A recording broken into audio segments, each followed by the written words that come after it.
Thank you so much. Thank you so much.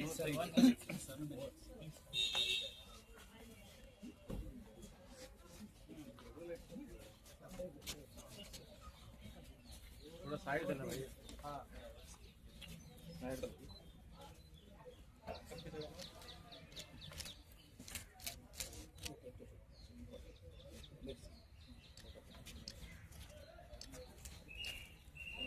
Sir, is Mr. Dhanashekhar. He is in the meeting all this thing. Madam is Millie is also. Uday Mohan Reddy garu, Anita, Sunita, Jhansi Rani. Jhansi Rani. Jhansi Lakshmibai. తర్వాత ఆయన ఆనందరావు, తిప్పారెడ్డి గారు law college, Ambedkar law college, Leelamohan గారు, బాలాజీ గారు, మహేష్ గారు, బాబు ప్రతివాడకు హక్కులను పంచినవాడు తను రాసిండు రాజ్యాంగం దేశం కోసం తను చేసిండు పోరాటం అందరి కోసం తను రాసిండు రాజ్యాంగం దేశం కోసం తను చేసిండు పోరాటం అందరి కోసం మన చీకటిలో తన్నేసి వెలుగైనాడు జనగుండెని నాదం అందరం ఒకటై గెలవాలి సమాజం జై భీమ్ జై Bhim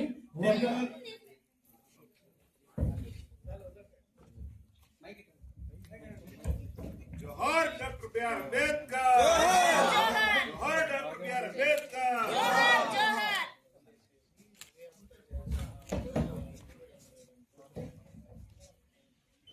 Honorable Minister for MSME, Sri Jitan Ramanji, who was ex-Chief Minister of Bihar, and he is very popular among all the Dalit leaders. We consider him the great, grand and old man of our community in Bihar. And on this constitutional day, he was so busy, but we have requested him to come and participate in this program. Sir, to submit before you the entire gathering which was waiting for you around 3 o'clock. Majority of them, they have got their flights. So, flights and trains, they have already left, sir. You have to pardon us for giving this much little number of audience on this occasion. So on behalf of all of you, I request our Honorable Minister Sri Jitan Ramanji to have a few words about the Constitution Day of India. Sir, may I request you?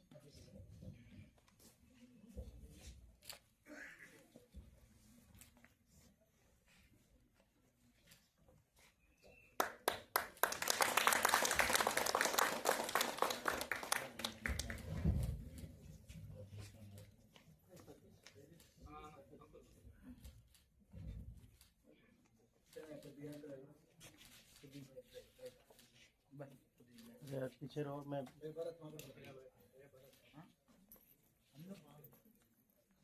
Suresh sir मेरे को दिया कर देगा madam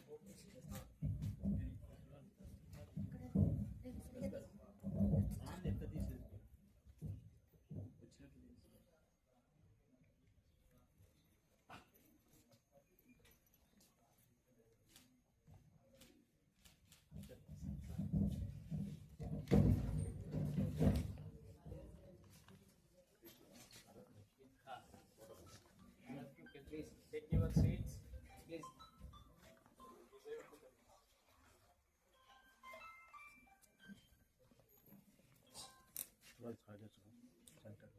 My English is so poor that I cannot figure my. Sir is very good at English. He wrote my conversational reports in English also. So I will speak in Hindi. Okay, sir. So Welcome. सबसे पहले संविधान के रचयिता doctor Bhimrao Ambedkar साहब को हम प्रणाम करते हैं। और आज कॉन्स्टिट्यूशनल दिवस के अवसर पर, संविधान दिवस के अवसर पर जो 26 ईयर है, 1949 के 26 नवंबर को ही संविधान निर्माण हुआ, समर्पित किया गया था। और अनेक प्रकार के ओकेजन्स चल रहे हैं।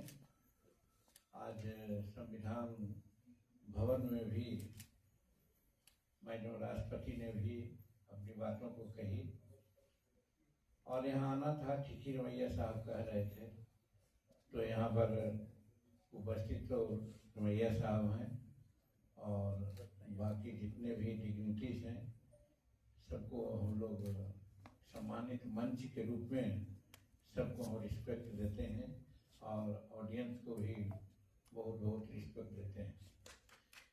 और बहुत बात नहीं कर करके, क्योंकि हमें कोई बुकिश नॉलेज नहीं है, लेकिन राजनीति में, विधायिका में 46 ईयर हमने कंप्लीट किया है। इसके चलते कुछ अनुभव है, उस अनुभव के आधार पर और कुछ वक्तव्य हैं हमारे बड़े बड़े लोगों का संविधान के बारे में, तो उसके बारे में मैं संक्षिप्त में आप लोगों को बात करूंगा। हो सकता है वो किताब से बाहर की बात हो, प्योर अनुभव की बात है। तो सबसे पहले तो बाबा साहब की ही बात मैं कहूँगा कि उन्होंने कहा था कि संविधान कितने भी खराब हों, अगर उसको इम्प्लीमेंट करने वाले ठीक रहेंगे तो संविधान का कार्यक्रम ठीक चलेगा। और संविधान बहुत अच्छा हो और उसको इम्प्लीमेंट करने वाले लोग खराब रहेंगे तो उसका इम्प्लीमेंटेशन ठीक नहीं हो, उसका लाभ जनता को नहीं मिलेगा। ये मेरे साथ था भाई, इसको हम लोग मान के चलते हैं। अब यहीं से हमारा अनुभव थोड़ा सा बाएं दाएं होता है, जो किताबों की बात नहीं आती है। इसलिए कि आप लोगों के समक्ष जब मैं बोल रहा हूँ तो एक मिनट में बताना चाहता हूँ कि मैं कहाँ से आया हूँ। मैं एक लैंड लेबरर दंपति के बीच से आया हूँ। उनकी माँ, हमारी माँ पैडी प्लांटेशन करती थी, मेरे पिताजी हलवाई करते थे। वो मजदूरी से ही काम चलता था, लेकिन जिसके यहाँ काम करते थे वो हमें पढ़ने के लिए नहीं अलाउ करता था और पिताजी को कहता था, वो मगही में है बात, हिंदी का उसका रूपांतर होगा कि क्या अपना बेटा को कलेक्टर बनाओगे पढ़ा करके। वो समझते थे कि कलेक्टर ही पद बड़े ज़्यादा है उन लोगों के लिए।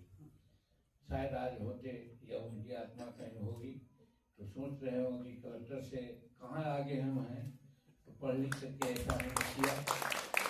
तो एक चीज़ है, संविधान में जितनी सारी बातें कही गई है, यहाँ पर सत्ता पक्ष के होते हुए भी हम जरूर कहना चाहेंगे कि संविधान का लाभ डाउन टोलरेंस को, जहाँ से हम आए हैं, उन लोगों को प्राप्त नहीं है। और यहाँ पर संविधान का क्या दोष मैं कहूँ, इम्प्लीमेंटेशन जिनके हाथ में है उन्हीं के बारे में ज़्यादा कह सकता हूँ कि जो उसका लाभ है हमारे बीच आने नहीं दिया। और यही कारण है, आपके स्टेट में तो थोड़ा दिन घूमने का काम किया है, लेकिन हम खास करके उत्तरी भारत, पूर्वी भारत में गांव-गांव में भी घूमे। अभी हाल में हम आसाम के एक गांव में गए थे। एक डिस्ट्रिक्ट को चुना गया था कि वहाँ आप लोग विजिट कीजिए और वहाँ देखिए कि क्या काम हो रहा है। तो जब हम रिव्यू कर रहे थे काम, तो वहाँ के कलेक्टर ने कहा कि यहाँ ODF हो गया है, ओडीएफ का मतलब है कि जो शौचालय है वो करीब करीब सब लोगों को उपलब्ध है। ये सुविधा है, संविधान के तहत हमको सुविधा मिलनी चाहिए। तो हमको आश्चर्य हुआ कि हम बिहार के हैं, ओडीएफ लोग कहते हैं लेकिन ओडीएफ होता नहीं है, और यहाँ बार बार कह रहे हैं कि ओडीएफ हो गया। तो हमने उनको कहा कि चलिए हम एक गांव में चलना चाहते हैं। पहले तो लोग थोड़ा घबरा गए, लेकिन हम चल दिया गांव में। गांव में गए तो पक्की सड़क पर गाड़ी रुक गई और कहा गया कि यही सब शेड्यूल कास्ट का घर है। हम कहा कि ये रोड पर घर शेड्यूल कास्ट का देख रहे हैं, एक गली में कौन लोग रहते हैं, वहाँ चलिए। तो मैं चल पड़ा उस गली में। पानी था, कीचड़ था, और करीब करीब 50 मीटर चलने के बाद हम बताया कि भाई लैट्रिन कहाँ है, कहाँ बना हुआ है। हमारी भाषा वहाँ लोग नहीं समझ रहे थे, वो असमिया भाषा बोलते थे, लेकिन इशारा से लोग समझे। तो देखा कि सब इनकम्प्लीट था। एक